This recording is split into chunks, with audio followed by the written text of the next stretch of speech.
Shut up. You're about to get a literally knock on outside your your house. door. Like 5 minutes ago posted. Wait, what? She's literally right outside your Oh house. my god. This is happening right The fucking now. fuck? Call the fucking police. Good afternoon, everybody. Today, we have some spicy YouTube drama. This story has it all. Heartbreak, jealousy, and even criminal activity? YouTube's largest React channel, SSniperWolf, with 2 S's in the front, just made one of the biggest mistakes that I've ever seen on this platform. And she's doubling down on it. Oh, give me just 1 second. I've got to take this. Hello? She did what? Go get the ukulele. So, what happened? Well, before we talk about the what, we need to understand the why. SSniperWolf emerged in the Call of Duty scene about 10 years ago, and about 5 years ago, she transitioned to doing React content. I think. She has 3.4 thousand videos, so I didn't really have hours in my day to scroll through every single one. The majority of her content is reacting to other people's TikToks. And when I say majority, I mean majority. This content caught the attention of legendary YouTuber JacksFilms. Almost 1 year ago exactly, JacksFilms uploaded a video titled SSniperWolf. In this video, he announces that he's launching a new parody channel titled JacksFilms, obviously mocking the name of SSniperWolf. I'm never saying it like that again. This is where the beef begins. Jack posted on his parody channel for a few months, and then he stopped posting. During his time making these videos, SSniperWolf had plenty of thoughts to share on Twitter about it, and one post in particular reignited the flame on this channel for JacksFilms. He began uploading again, and this is where things got out of control. Obviously, these two don't really like each other, and their philosophies on content creation are worlds apart. Sort of. I do think that there's more nuance here than some people will be willing to admit, but where there is zero nuance is in what happened next. A few days ago, SSniperWolf was having trouble coming up with an original idea, so she had to ask her followers on Instagram, should I go visit JacksFilms? He lives 5 minutes away from my shoot, yes or no?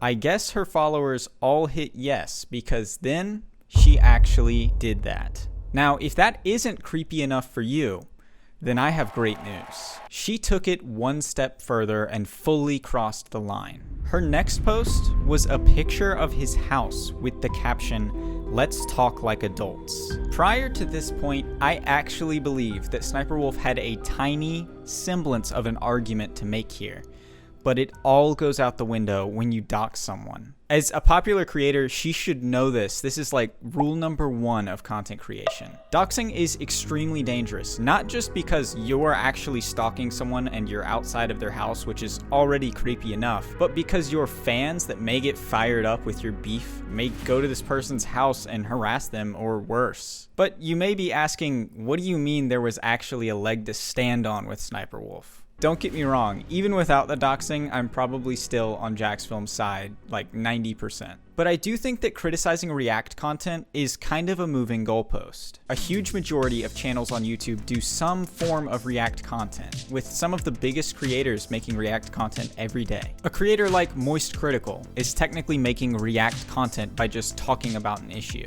Heck, even commentary creators like myself are basically reacting to things out on social media and the internet. And sometimes the line between what makes something just lazy React content and transformative content is pretty blurry. One of the biggest issues with React content is not giving credit to creators, and SSniperWolf doesn't do that. She'll also mute their audio, take out context so that she can make jokes at the right time, or she can twist the message of the content in the first place. And I think that plenty of creators do a much better job at this, but I think what really constitutes the difference between React content and transformative content is the percentage. How much of the content is the content you're reacting to? Is it 90%? If so, that's stolen content. You're not really adding anything to the original material, and all you're really doing is compiling a bunch of other people's content and putting it in one place so people that are lazy and don't want to seek things out have a place to view it all. But if your content's even 40 to 60 of the original content, you enter the realm of transformative.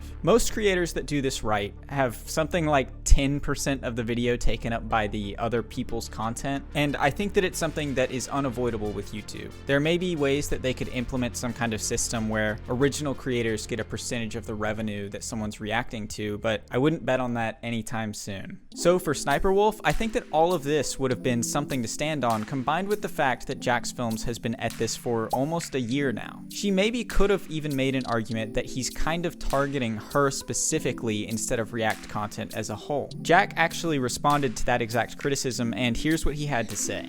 Okay, I want to address something. Every once in a while, because I see the Twitch chat and it's very fast, right? And I get it, but occasionally I'll see people here in the Twitch chat say like, dude, this guy's obsessed. Like, this guy's obsessed with SSSniperWolf. Like, why is it like, dude, this guy's really milking this whole SSSniperWolf thing. You know, this whole SSSniperWolf feud. This is why I'm so passionate about streaming this and making videos about it. We're not talking about shit she did years ago. We're talking about shit she did last week or yesterday or today. This is still what she does commonly, frequently, repeatedly. That's why I still do this, because it's so egregious and no one's policing this at all. And why are we okay with her stealing other creators' content and stealing all their revenue? Why are we okay with that? And there are no repercussions. I mostly agree with Jack's take. She is one of the most egregious offenders, and she's one of the top creators on the platform. And YouTube themselves promote her content regularly. It can be a little frustrating that along with corporate channels like Jimmy Kimmel, the only types of content that YouTube will promote are things like this that aren't transformative and creative. But ultimately, she could have made the argument that that's YouTube's problem. Everyone could have exploited the same system and gotten the same results. Except for the people that she's stealing from, I guess. So instead of making that cohesive argument that could have won people over, she decided to go directly to his house and lightly threaten him. That isn't funny, it's just so ridiculous. I couldn't have even imagined someone would do this. So yes, I think it's about time that she got out the ukulele and put on a fire cover of Toxic Gossip Train, titled Toxic Doxing Train. Now it's in the hands of YouTube. They get to decide what her punishment will be.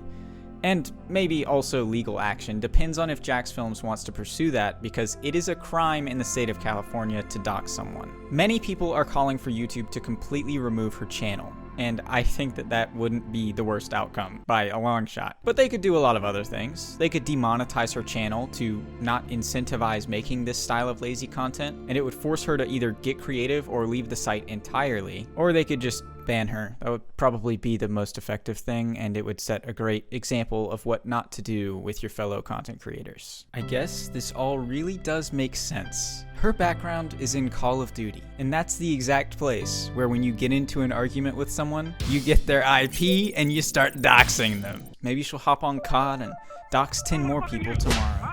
I'm just kidding. I really hope that not enough people saw that post of Jack's original house, but on the internet, it's probably out there. I just hope that no one decides to be some crazy person and actually go visit him because of this whole debacle. No one deserves to have their privacy and safety stripped away from them because of some stupid internet beef about something that isn't even going to hurt her revenue.